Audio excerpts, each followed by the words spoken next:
अस्सलामुअलैकुम वरहमतुल्लाहि वबरकातुहू। నా పేరు షేక్ అబ్దుల్ వాహీబ్. ఈరోజు మనం 77వ స్వాతంత్ర దినోత్సవ వేడుకలు జరుపుకుంటున్నాం. ముందుగా అందరికీ స్వాతంత్ర దినోత్సవ శుభాకాంక్షలు. ప్రతి సంవత్సరం ఆగస్టు 15వ తేదీన ఈ వేడుకలు జరుపుకుంటున్నాం.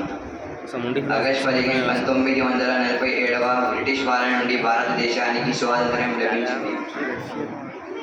స్వాతంత్ర్యం సమర యోధుల త్యాగాల వలన ఈరోజు స్వేచ్ఛగా జీవిస్తున్నాం.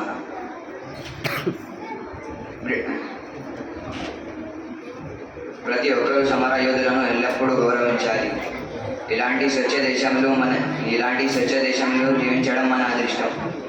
ఎర్రకోటపై ప్రధానమంత్రి జాతీయ జెండాను ఎగురవేశారు. ఈరోజు పాఠశాలలో జాతీయ గీతం పాడుతారు. మన దేశాన్ని ఎల్లప్పుడూ గౌరవించాలి. నాకు ఈ అవకాశం ఇచ్చిన పెద్దలందరికీ ధన్యవాదాలు. జై